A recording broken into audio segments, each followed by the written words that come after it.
பரிசுத்த வேதாகமம் புதிய ஏற்பாடு யோவான் 11ஆம் அதிகாரம்.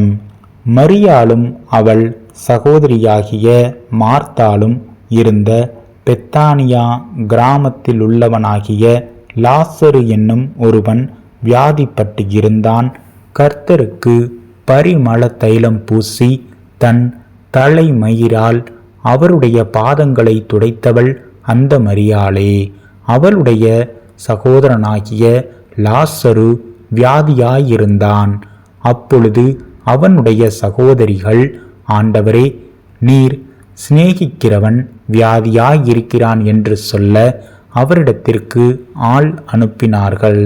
இயேசு அதை கேட்டபொழுது, இந்த வியாதி மரணத்துக்கு ஏதுவாயிராமல் தேவனுடைய மகிமை விளங்குவதற்கு ஏதுவாயிருக்கிறது.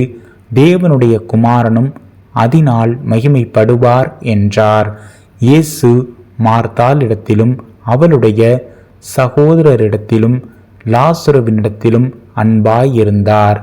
அவன் வியாதியாயிருக்கிறதாக அவர் கேள்விப்பட்ட பொழுது தாம் இருந்த இடத்திலே பின்னும் 2 நாள் தங்கினார். அதன் பின்பு அவர் தம்முடைய சீஷரை நோக்கி, நாம் மறுபடியும் யூதேயாவுக்கு போவோம் வாருங்கள் என்றார். அதற்கு சீஷர்கள், ரபி, இப்பொழுதுதான் யூதர் உம்மை கல்லெறிய தேடினார்களே, மறுபடியும் நீர் அவ்விடத்திற்கு போகலாமா என்றார்கள். இயேசு பிரதியுத்தரமாக, பகலுக்கு 12 மணி நேரம் இல்லையா? ஒருவன் பகலிலே நடந்தால் அவன் இந்த உலகத்தின் வெளிச்சத்தை காண்கிறபடியினால் இடரமாட்டான். ஒருவன் இரவிலே நடந்தால் தன்னிடத்தில் வெளிச்சம் இல்லாதபடியினால் இடருவான் என்றார்.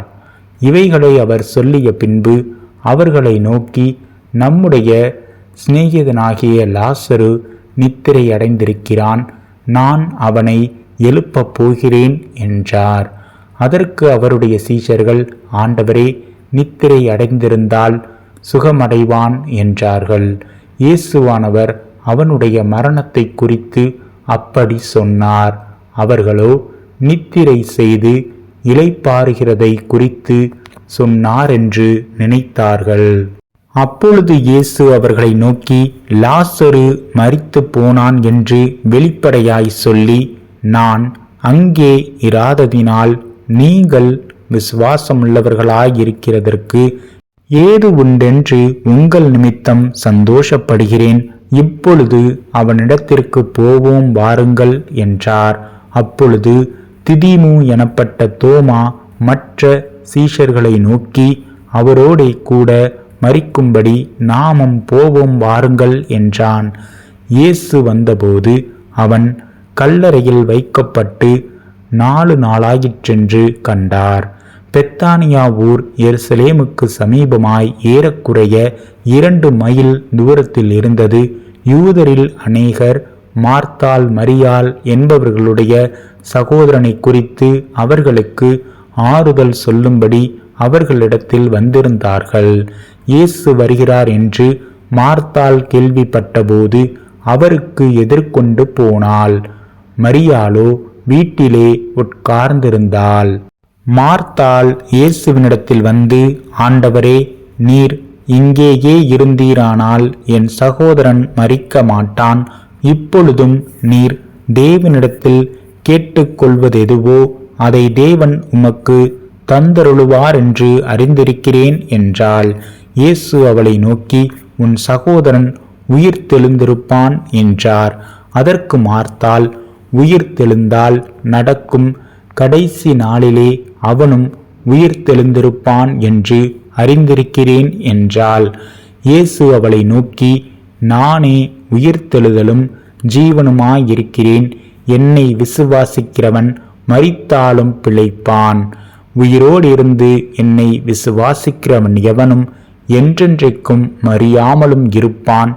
இதை விசுவாசிக்கிறாயா என்றார்.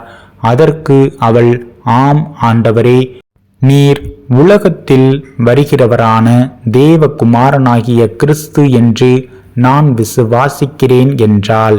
இவைகளை சொன்ன பின்பு அவள் போய் தன் சகோதரியாகிய மரியாளை இரகசியமாய் அழைத்து, போதகர் வந்திருக்கிறார், உன்னை அழைக்கிறார் என்றாள். அவள் அதை கேட்டவுடனே சீக்கிரமாய் எழுந்து அவரிடத்தில் வந்தாள். இயேசு இன்னும் கிராமத்துக்குள் வராமல் மார்த்தாள் தம்மை சந்தித்த இடத்திலே இருந்தார். அப்பொழுது வீட்டிலே அவளுடனே கூட இருந்த, அவளுக்கு ஆறுதல் சொல்லிக் கொண்டு இருந்த யூதர்கள் மரியாள் சீக்கிரமாய் எழுந்து போகிறதை கண்டு, அவள் கல்லறையின் இடத்தில் அழுகிறதற்கு போகிறாள் என்று சொல்லி அவளுக்கு பின்னே போனார்கள்.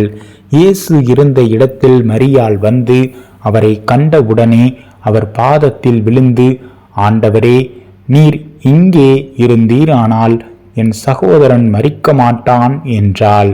அவள் அழுகிறதையும் அவளோடே கூட வந்த யூதர்கள் அழுகிறதையும் இயேசு கண்டபோது ஆவியிலே கலங்கி துயரமடைந்து, அவனை எங்கே வைத்தீர்கள் என்றார்.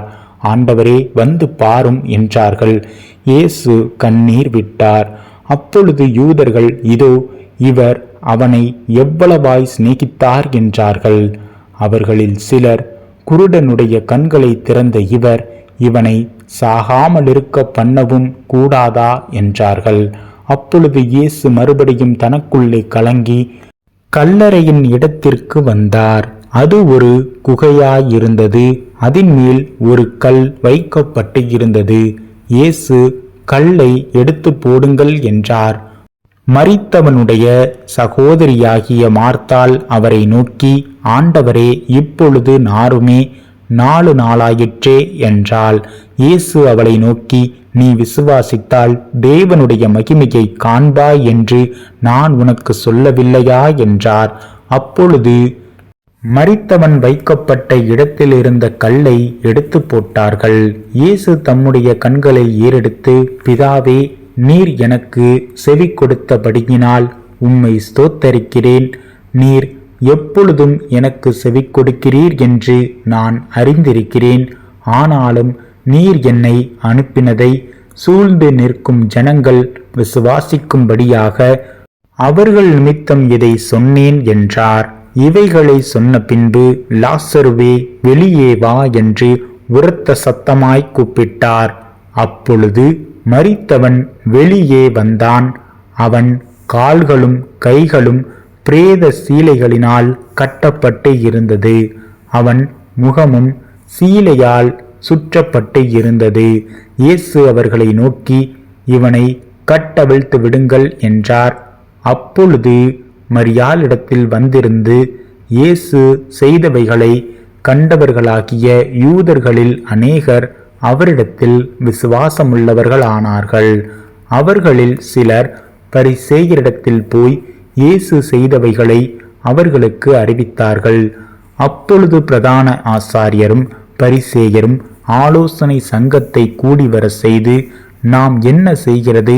இந்த மனுஷன் அநேக அற்புதங்களை செய்கிறானே.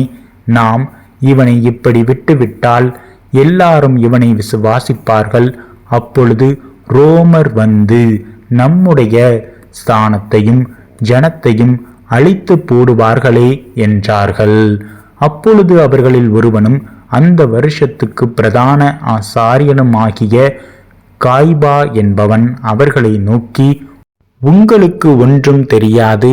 ஜனங்கள் எல்லாரும் கெட்டு போகாதபடிக்கு ஒரே மனுஷன் ஜனங்களுக்காக மரிப்பது நமக்கு நலமாயிருக்கும் என்று நீங்கள் சிந்தியாமல் இருக்கிறீர்கள் என்றான்.